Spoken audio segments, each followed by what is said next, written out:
Βάζουμε τη σκούπα.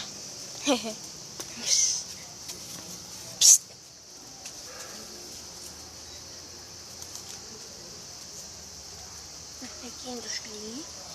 Συγγνώμη, είναι τη σκούπα. Το είδατε το σκυλί, το είδατε? Όμορφο δεν είναι? Γράψτε μου στα comments, παρακαλώ.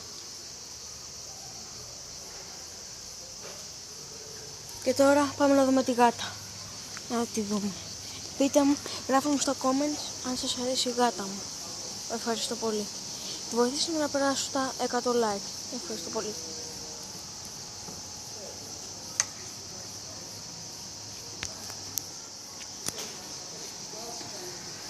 Αυτή είναι η γάτα μου, όπως βλέπετε.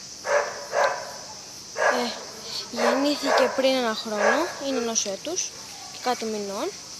Ενώ αυτό το εκεί το σκυλάκι που παραμονεύει από πίσω είναι 4-5 μηνών. Τώρα περιμένετε, κοιτάξτε, θα κάνω να αρχίσουν πάλι τον καυγά. Κοιτάξτε. Τσεκάρετε.